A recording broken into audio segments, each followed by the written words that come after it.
Mi nombre es Laura Karina Montes Zavala. Estoy estudiando Ingeniería en Gestión Empresarial y pertenezco al grupo 22GC de la modalidad mixta. Este tutorial es para explicar los números reales, los axiomas de los números reales y los intervalos y su representación gráfica. Empezamos. Los números reales. Los números reales son el conjunto de números racionales y números irracionales.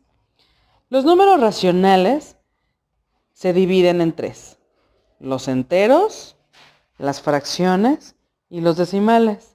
Los enteros son los números positivos, que son aquellos que no tienen nada a su izquierda. Son los números que conocemos. Son 1, 2, 3, hasta el infinito.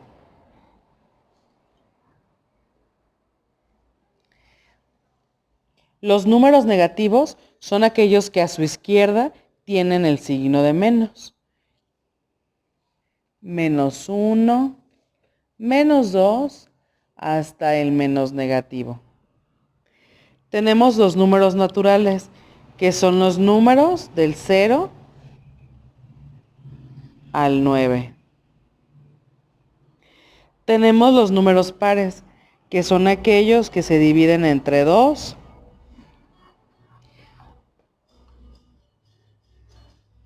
Tenemos los números impares, que son los números que coloquialmente conocemos como números nones, que son aquellos que no son divisibles entre 2, perdón. Y tenemos los números primos. Los números primos son aquellos que no son divisibles entre 2. Bueno, además de los números enteros, tenemos las fracciones. Todo esto sigue formando parte de los números racionales. Las fracciones se dividen en tres. Las fracciones son propias, que es cuando el numerador es menor que el denominador. Por ejemplo, 3/5. Dividir 3 entre 5 nos daría un resultado menor que la unidad. Tenemos las fracciones impropias, que es cuando el numerador es mayor que el denominador. Aquí el resultado de esta división sería un número mayor que el de la unidad. Y bien, ¿cuál es la unidad? Pues esta es derivada de las fracciones iguales. Las fracciones iguales es cuando el numerador y el denominador tienen el mismo valor. Esto es igual a una unidad. Entonces quedamos que las fracciones propias son las que son menores que la unidad, las impropias son mayores que la unidad y las iguales es igual que la unidad. Tenemos también los números decimales, que son los exactos, que es, por ejemplo, dividir 5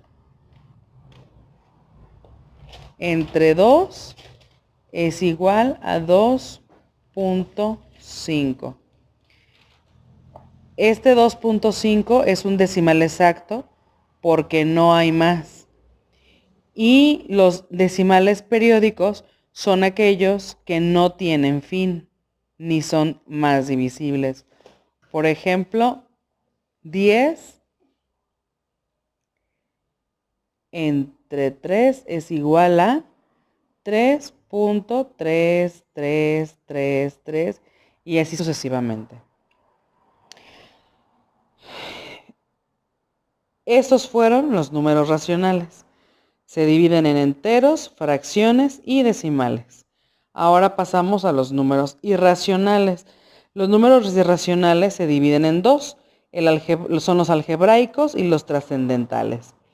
Los trascendentales son números decimales que al ser divididos no se pueden fraccionar. Por ejemplo, una raíz cuadrada, una raíz cúbica, una raíz cuarta y así sucesivamente. Los resultados de estas raíces no se pueden representar en una fracción o como lo conocemos coloquialmente, un quebrado. Los números trascendentales, igual que los algebraicos, tampoco se pueden representar por una fracción. Sin embargo, debido a su complejidad, únicamente se dividen en símbolos, ¿sí? Y estos símbolos son tres. Es pi, el que todo mundo conocemos, que es 3.1416. Es este símbolo que indica el crecimiento humano y es áurico pi. El áurico de pi también tiene un valor ya definido. Y así este conjunto de números trascendentales, algebraicos, decimales, fracciones y enteros son lo que en realidad forman los números reales. Además de los números reales, tenemos los axiomas de los números reales. ¿Qué son los axiomas de los números reales? Bueno, pues los axiomas son las propiedades que tienen estos números reales. Tiene tres propiedades: las del orden, las aritméticas y las prioridades de operadores. Las prioridades del orden tienen la ley tricotomía.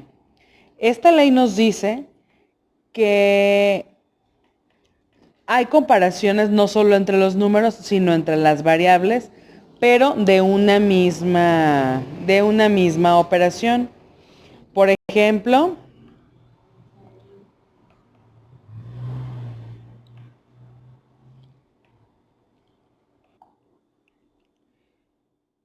los axiomas de los números reales son las propiedades que tienen estos: la propiedad del orden, las aritméticas y las prioridades de operaciones. En la ley de la tricotomía tenemos que son las comparaciones que hay, no nada más entre los números, sino también entre las variables, ecuaciones y las propias desigualdades. Se pueden representar la mayor parte de las veces con los símbolos mayor que, menor que e igual. La ley de la transitividad dice que nos permite transferir relaciones de comparación entre tres elementos, siempre y cuando estos no se encuentren involucrados en la comparación. Por ejemplo, A es mayor que B y B es menor que C. Esto resulta que si A es mayor que B y B es menor que C, quiere decir que ¿qué relación tienen A con C? A es mayor que C. Tenemos también lo que se denomina el axioma supremo. Este acota los datos en el cual el elemento existe cualquier otro elemento, entonces será igual. Por ejemplo, si tenemos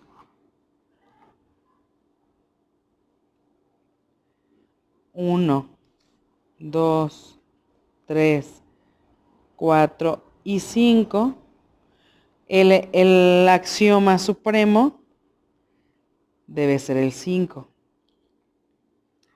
Y en el axioma del ínfimo, tenemos que en esta misma comparación, nuestro ínfimo es el 1. Y la densidad de los números reales,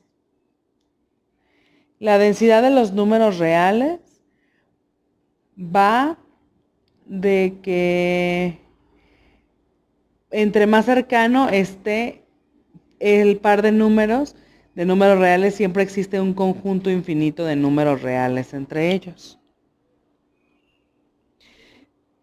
Tenemos otras propiedades definiendo los axiomas, que son las aritméticas. La primera es la propiedad conmutativa. Esta propiedad descarta la importancia del orden en que se colocan los datos en suma o en una multiplicación. En otras palabras, quiere decir que el orden no altera el producto. Puede ser que pongamos 8 por 5 o 5 por 8. El resultado siempre será 40. La propiedad asociativa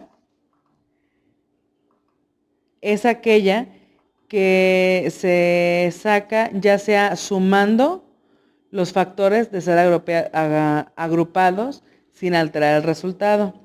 O sea que esta propiedad aplica para 3 o más datos. Por ejemplo,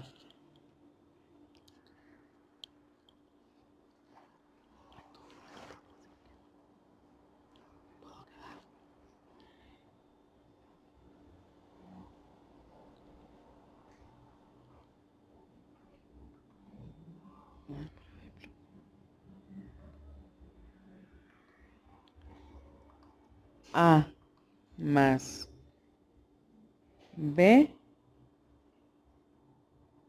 más C es igual a D. Asimismo,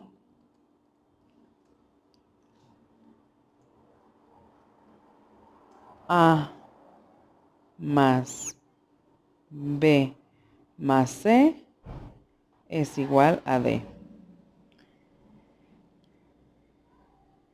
Tenemos a la propiedad distributiva, que es aquella en donde los números reales es la que nos permite reescribir. Esta nos permite reinscribir una expresión en su forma desarrollada o factorizada según se requiera la propiedad. Se puede aplicar en sumas o restas cuando haya un factor que se repita. Tenemos también el elemento neutro. Este es el que al colocarlo en una operación aritmética no altera el resultado. Regularmente este elemento neutro siempre es 0, porque es la cantidad que a menos que no se multiplique por ella misma, nunca va a afectar el resultado. Para finalizar, tenemos la propiedad del inverso. Este inverso es el contrario al elemento neutro, o sea, que en la suma existe un número llamado simétrico que al sumarlo, el resultado nos dará el elemento neutro, que es el 0. Siempre que en la multiplicación exista un recíproco en la multiplicación, nos dará 1. O sea que al hacer la operación que vayamos a hacer, es la suma de la multiplicación de este número nos dará como resultado el 1. Tenemos también como axioma la prioridad de los operadores. La prioridad de los operadores es únicamente la jerarquización con la que se llevan a cabo las operaciones. Primero es las llaves. Después son los corchetes. Después los paréntesis. Después son las potencias y las raíces. Siguen las multiplicaciones y divisiones. Después seguimos con las sumas y las restas. Después podemos compararlas, si es mayor, si es menor, si es igual, si es menor que igual o si es mayor que igual. También tenemos los operadores de igualdad. Ahí únicamente es el igual, el desigual. Y estos son los axiomas de los números reales. Finalmente, tenemos el tema de los intervalos y su representación gráfica. Tenemos que los intervalos se representan de 3 maneras. La primera es en su anotación. En su anotación se representan con una de este número a este número. Por ejemplo, en Word, cuando vas a imprimir una página que no es la impresión corriente de la primera hoja hasta la última y vas a imprimir únicamente de la hoja 2 a la hoja 5, lo marcas así, con un guión o con una coma. Hay manera abierta de definir, de anotar a los intervalos. Puede ser con paréntesis. La manera cerrada es con corchetes y son regularmente las más usadas. Tenemos también las desigualdades. Las desigualdades es que estos 3 números son distintos entre sí, porque tenemos que A es mayor que B. Quiere decir que A y B no son iguales. Tenemos que B es mayor que X, por lo tanto, tampoco son iguales. Al ser A mayor incluso que B, A y X tampoco son iguales. Pero con estos símbolos son los que se identifican las desigualdades. Y al final tenemos su representación gráfica, que es en donde nosotros decimos precisamente que vamos a marcar los puntos del punto 2 al punto 10. Esto nos da un entendido. Vamos a poner que A es 2 y B es 10. Tenemos que A se marca de aquí a aquí. Y representamos del 2 al 10, por lo que entendemos que esto es un intervalo de 2, 3, 4, 5, 6, 7, 8, 9. 1, 2, 3. Aquí del 2 al 10 hay un intervalo de 2, 4, 6, 7 números. Estos son los intervalos y su representación gráfica.